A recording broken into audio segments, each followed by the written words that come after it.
কটা ভিডিও বানালে তোমরা? দুটা না তিনটা?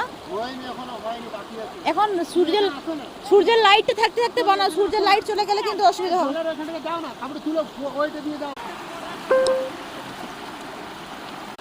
আরে তোমাকে ভাসিয়ে নিয়ে গেলে ওইদিকে ধরবে দাদা, তুমি জানো ওই যে ওইদিকে আছে।